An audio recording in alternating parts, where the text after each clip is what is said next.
Have you ever lost a client just because of back and forth scheduling messages? Or someone says, what time best work for you? And you go back and forth for days. In this video, I will show you how to use Calendly to automate your booking system professionally.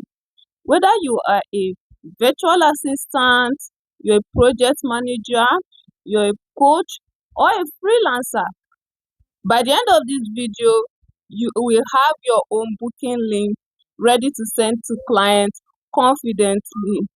Now, let's dive in. So, if you're a freelancer, virtual assistant, coach, or even a business owner, manually booking meetings will drain you. Back and forth messages waste time and look unprofessional. That is why tools like Calendly are powerful. When you're building a remote business, time management is everything. The more organized your calendar is, the more serious your clients take you. Let me show you exactly how to set this up step by step, and it takes less than 10 minutes. So now let's get started.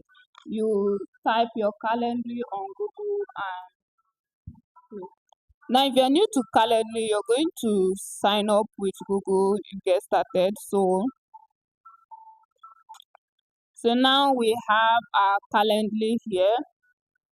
So I am just going to take you through all the interface. This is scheduling. We have your schedules here. This is where you see all the list of schedules that you have for the week.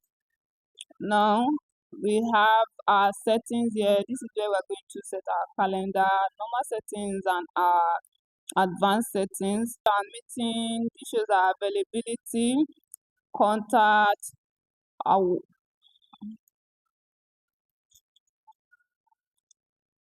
so if you have any contact you've added on Calendly, it will show here. Here is the workflow integration. If you want to integrate any app to Calendly, routing, and if you want to use a paid plan.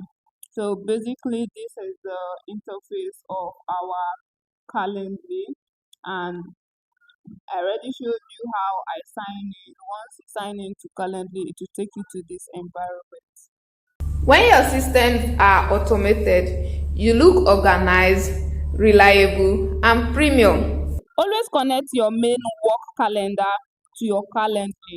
This is the only way you can avoid double booking. So you're going to connect your Google Calendar, or if you're, so this is my Gmail and I want to connect this to Calendly.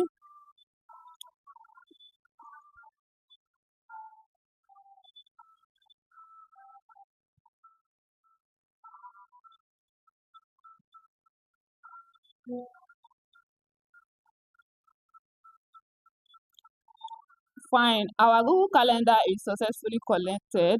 So we have your calendar connected to Calendly. This ensures that you don't have double booking. Tip here: don't just create an event and leave it basic. Add professional description, your availability boundaries, and buffer time. This protects your energy and make you look structured and premium. Now, let's continue. Next, I'm going to be teaching you how to create event type. So you click on create here, and you have one-on-one event, which is good for one-on-one interview, or if you have a meeting with just one person, that's a host and the invitee. That's when you do one-on-one event. Then the next we have here is group event.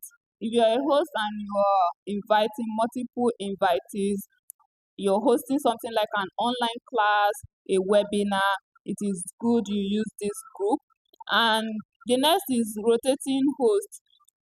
For instance, we have an invitee and we have more than one host, so it's good to use this round robin. So we're going to start with this one-on-one event type.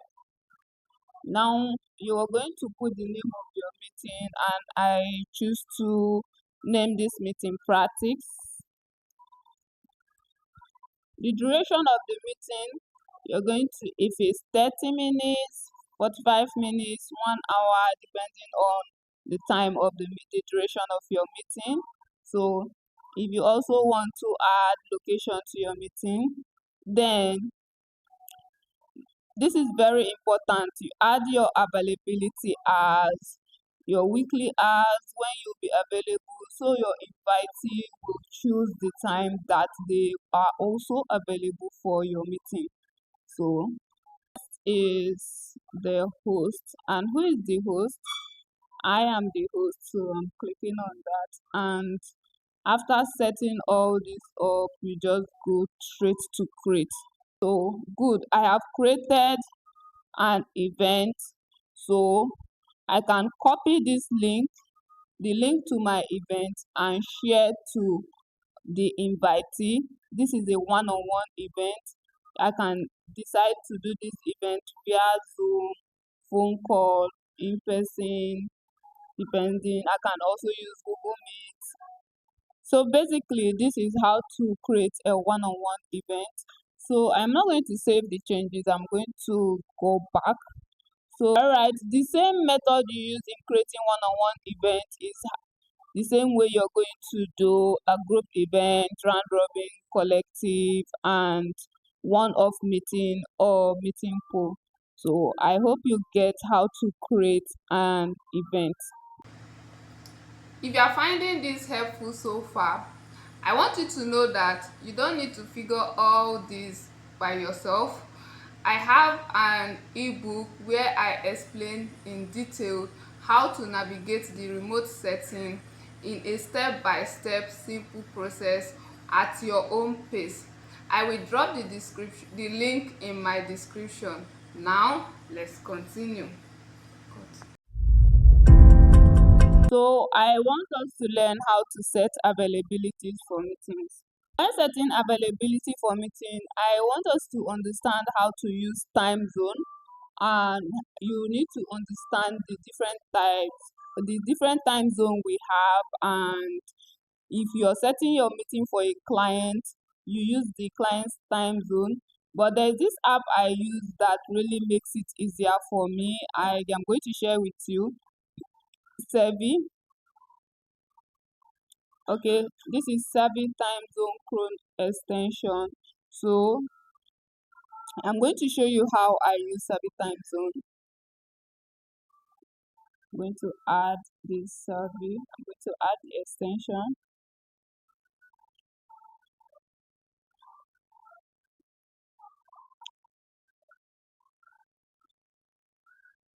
All right, we have our Savvy Time Zone here. Now go back to Calendly. I'll check the extension, and this is Savvy Time Zone. I'm going to pin it. And when I click on Savvy Time Zone, I'm in Nigeria and we use West African Time Zone.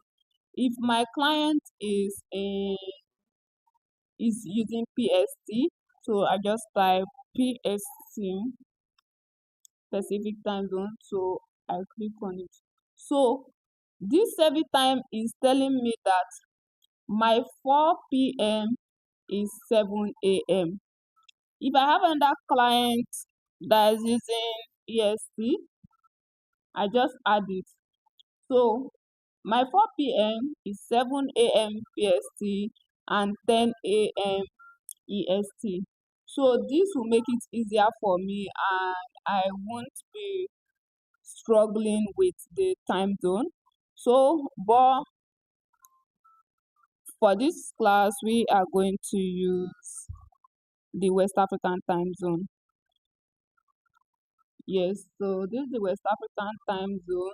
I have set it, and I want to set my availability on Sundays are normally unavailable, weekends, but if you decide to make it available, you can just click on the plus sign.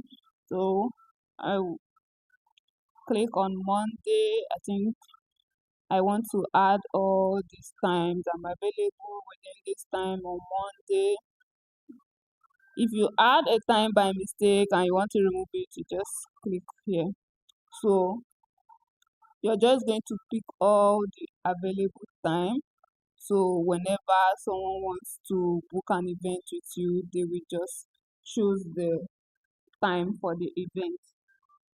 So if you are always having meetings and you are getting burnout, it is advisable to include buffers on your calendar so that you will not get worn out during your meetings.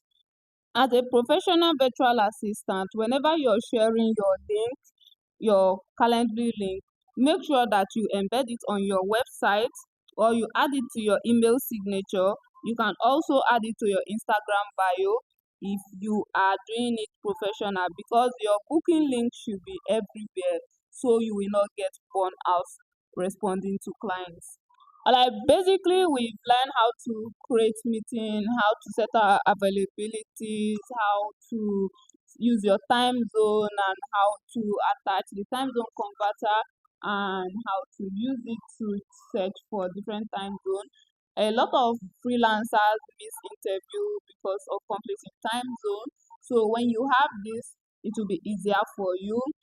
And that's how you set up your Calendly like a pro. If you're building a remote career or growing your freelance business, tools like this make you look 10 times more professional.